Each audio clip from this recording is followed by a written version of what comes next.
One of my favorite memories as a boy during Christmas time was when we would get the Manger figurines out, and my brother and I and my sister, we would fight for who could find the baby Jesus first. So we'd unwrap one and it'd be like the Blessed Virgin Mary and we'd be all excited, but it wasn't the baby Jesus. And then we'd unwrap another and it would be Joseph, and you know, Joseph's pretty darn cool, but he wasn't the baby Jesus. Whoever found the baby Jesus like had the special prize of the Christmas season, right? But you've heard of Dasher and Donner and Prancer and Vixen and all those other reindeers, but do you recall the most famous manger piece of all? Do you know about this guy? I'm not making this up. This is a bare-bottomed character who is taking a dump. He is called, in Spanish, Juan, correct my pronunciation here. Say it again. How? Caganer. Caganer. C-A-G-A-N-E-R. Caganer. You don't believe me? I'm just going to read straight out of Wikipedia here. And I do believe, I know it sounds really weird, but there is a profound theological point to be made in the Caganer. Yeah, I don't know, man. I don't know. Okay, straight out of Wikipedia. Caganer, which is, if you were to translate it into English, it would be, I mean, am I right here, Juan? Something like, you say it. One who is pooping. One who, the pooper, but it's even more, right? I mean, that would be a kind way to put it. It's more like, can we say the shit, really? I mean, that would be a more, am I right? That would be a more accurate translation. If we're going to be polite, the pooper. Okay, so why do we have a pooper in the manger scene? All right, so the Caganer, the pooper, is depicted in the act of defecation, appearing in nativity scenes in Catalonia and in neighboring areas with Catalan culture such as Andorra, Valencia, the Balearic Islands, and northern Catalonia in southern France. It is most popular and widespread in these areas, but can also be found in other areas of Spain, Portugal, and southern Italy. Okay, I never knew about this little guy until a student of mine gave me this as a gift. And I have to say, dear student, you know who you are. If you're watching this video, this is one of my favorite gifts that I've ever received from a student. Why do I have a particular affection for this? Now, it says in here in Wikipedia that the tradition behind this, or the meaning behind it, it's been a custom since the 17th century, so the 1600s.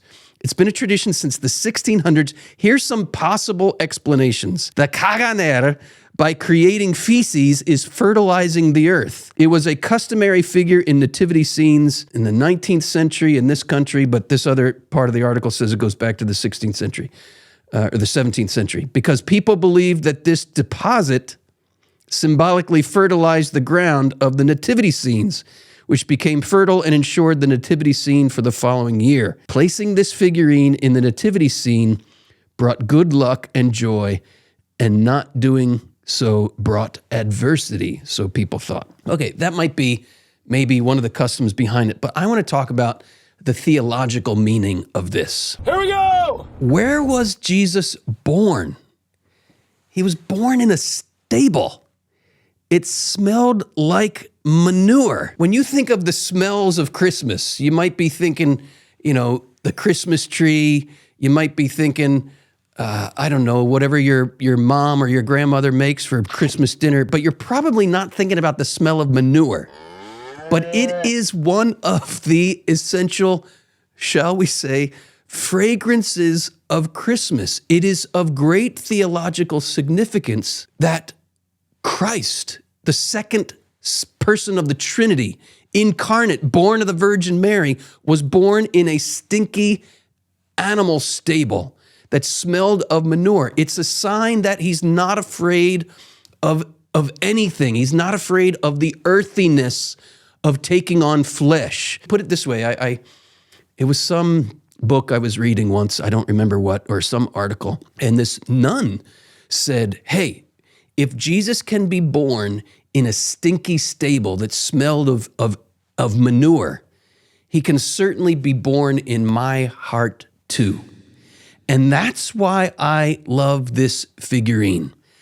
I am a recovering perfectionist, and I grew up thinking that I had to get my SHIT together in order to please God and please others. And some years ago, my spiritual director cut through all of that, shall we say, crap. Classic.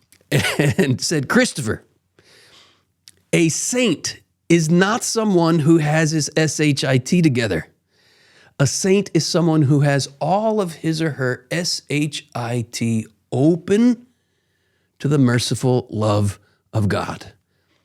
How does that merciful love reach us? It reaches us right in all of our, I'll use the Polish, right in our shitski. It gets us right here. I think this is entirely fitting to have this as part of a manger scene, and I'd be very curious to hear your comments below. So I'm going to close here by quoting from a Muslim. This was tweeted during Advent of 2019, and it got a lot of traction online. And this Muslim who is protesting, right? Protesting Christmas. He cannot stomach the idea that God took flesh.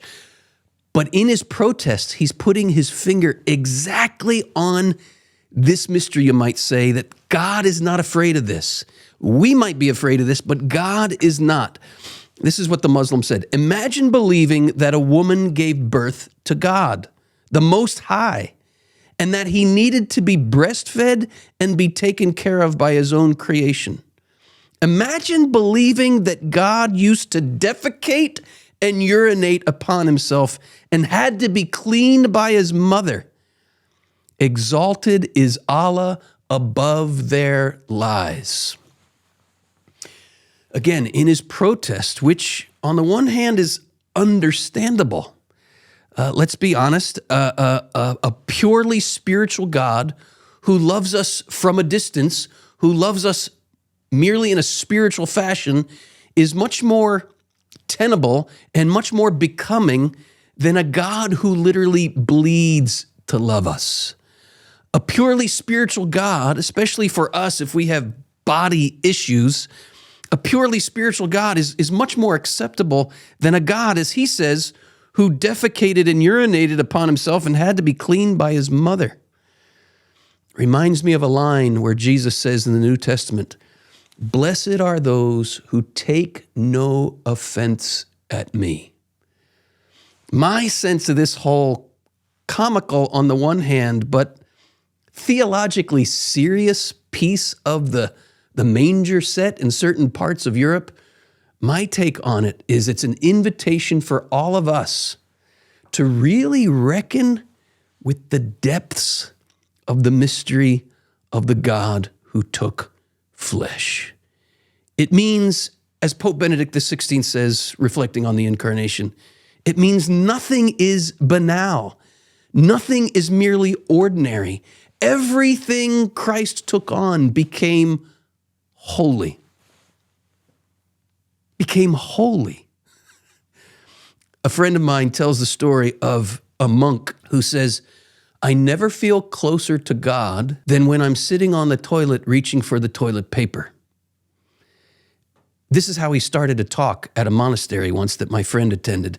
And as the monk pressed in, he said, "Look, the closer we are to our own humanity and the humility of it, the humble reality, the hummus of our humanity," it's where we get the word human, hummus, right? They're related. The earthiness, hummus means earth.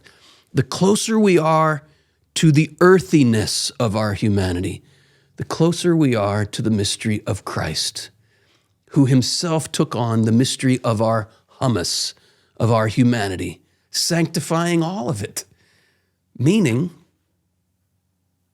I guess we could put it this way, through the incarnation, there's a new meaning to the expression, because Christ made everything holy. I mean this humorously on the one hand, I mean it with theological seriousness on the other. There's a new meaning to the expression holy because the Word was made flesh. Be not afraid of what's in you. Be not afraid to let it out. Christ talks about all that's in us that has to come out and into the latrine. It's a great image for us of what growing in holiness is. We got to go to confession to get that out. That's my theological take on the Caganer. Merry Christmas.